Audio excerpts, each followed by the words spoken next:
Bonjour à tous. Donc aujourd'hui, on va voir comment poser des questions au pendule quand on a des petits mots de tous les jours.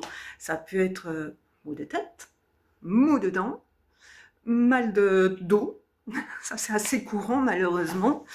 Et donc, je vais vous montrer en fait comment faire, vous indiquer plus exactement comment faire avec un pendule pour mesurer le taux de douleur et surtout, savoir quand est-ce que ça va s'arrêter, combien de temps ça va durer. Parce qu'en fait, quand on souffre, c'est souvent la question qu'on se pose, la question principale, combien de temps ça va durer? Quand est-ce que je serai tranquille?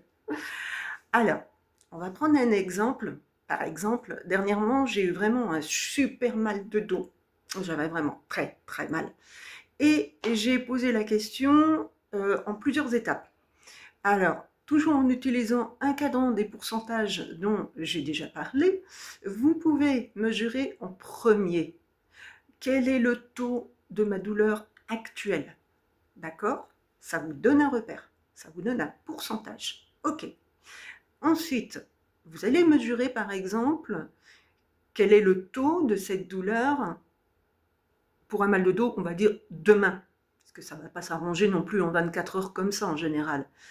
Vous reposez cette question, vous voyez si le pendule va déjà un peu plus bas au niveau de la mesure ou pas, et vous pouvez poser encore à J plus 2, quel sera mon taux de douleur J plus 2.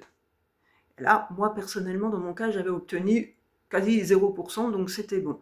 Mais quand j'ai commencé les mesures, je me suis vraiment posé la question, savoir si je prenais rendez-vous chez un ostéo ou pas. C'est pour ça que j'ai posé la question surtout au pendule. Et quand il m'a rassuré au niveau des taux qui allaient en baissant sur 3 jours, je me dis, c'est bon. C'est bon, pas la peine de prendre de rendez-vous. Donc vous voyez, le pendule peut servir dans ces cas-là. C'est très pratique. Savoir si on prend un rendez-vous, combien de temps ça va durer, etc. Combien de temps on est embêté. Si c'est par exemple pour un mal de tête ou un mal de dents, vous pouvez poser la question à un terme un peu plus rapproché. Par exemple, mal de tête, vous pouvez poser la question quel sera mon taux de mal de tête dans 2 heures, par exemple. Si vous voyez que le mal de tête, il a augmenté énormément, peut-être qu'il vaut mieux prendre un petit médicament, un petit cachet juste avant que ça ne monte de trop. Et vous pouvez, comme par exemple, reposer la même question, quel est mon taux de mal de tête dans 4 heures, etc., etc. Bon, voilà, c'est vous qui voyez, mais en tout cas, c'est vraiment un outil qui sert une fois de plus, ce pendule, dans la vie de tous les jours. Pas seulement pour prévoir l'avenir, hein, non, bon, là, c'est quelque part, c'est l'avenir, mais c'est son avenir au niveau du corps, au niveau de la douleur. Mais tout ça, ça peut se mesurer, que ce soit pour soi ou pour quelqu'un que vous connaissez, qui est autour de vous. Voilà.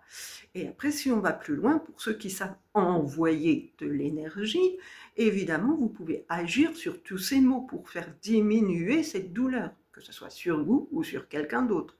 Tout simplement.